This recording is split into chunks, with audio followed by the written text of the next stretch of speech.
गांव शिवपुर अपनी शांति और हरे भरे खेतों के लिए जाना जाता था। लेकिन उस गांव की एक काली सच्चाई थी जिसके बारे में लोग बोलने से कतराते थे। गांव के पास एक घना जंगल था जिसे विधवा वन कहा जाता था। वहां किसी स्त्री की आत्मा का वास था।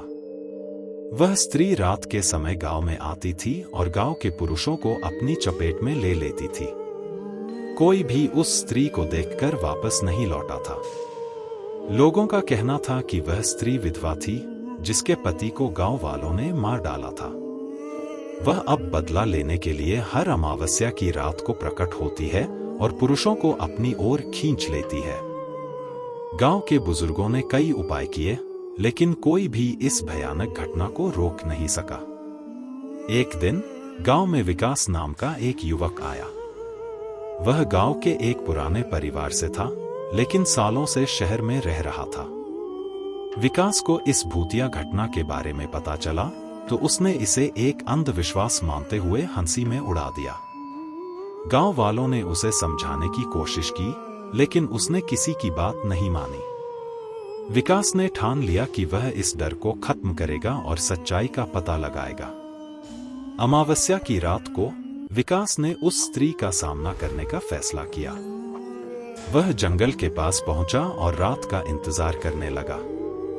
आधी रात होते ही अचानक से चारों ओर से अजीब सी ठंडी हवा चलने लगी। हवा के साथ एक दर्द भरी कराह सुनाई दी।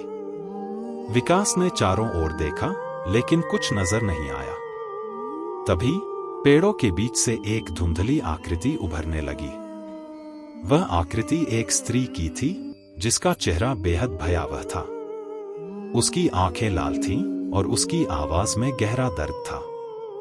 कौन हो तुम और यहां क्यों आए हो?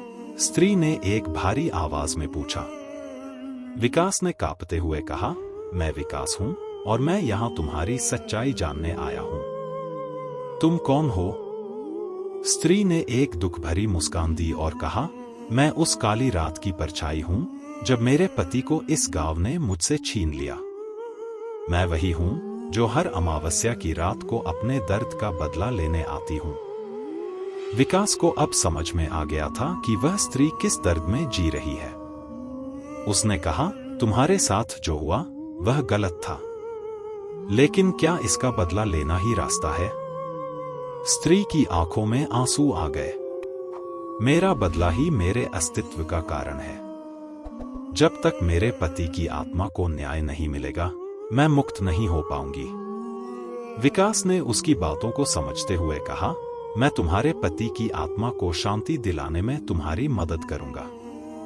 विकास ने गांव के पुराने मंदिर में जाकर प्राचीन ग्रंथों की मदद से एक यज्ञ किया जिससे मृत आत्माओं को शांति मिल सके।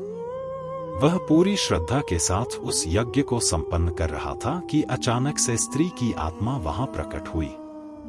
उसकी भयानक शक्ल अब एक सुंदर, शांतिपूर्ण चेहरा बन चुकी थी।